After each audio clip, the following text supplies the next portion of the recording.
तो जय श्री राम, हर हर महादेव। दोस्तों, आप सबको पता है कि अंकुश राजा हर साल की तरह रक्षाबंधन में कुछ इतना बड़ा बजट का गाना लेकर आता है कि जो कि आपका सुन के ना आंसू निकल आएगा। आप सबको पता होगा कि अंकुश राजा दोनों भाई मिलकर राखी बंधन के त्यौहार पर कुछ ऐसा लाते हैं कि भाई बहन का जो प्यार है ना, वो चीज़ उस चीज़ को दिखाया जाता है उस वीडियो में।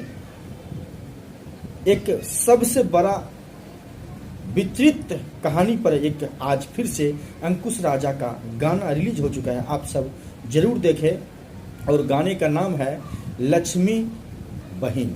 ये लक्ष्मी बहना, ये सॉन्ग का नाम है। आप सब जरूर सुनिए, आप सब का आंखें भरेगा कि क्या भाई बहन में प्यार ऐसा होता है। नए रिश्ते को निभाया जाता है और पुराने रिश्तों को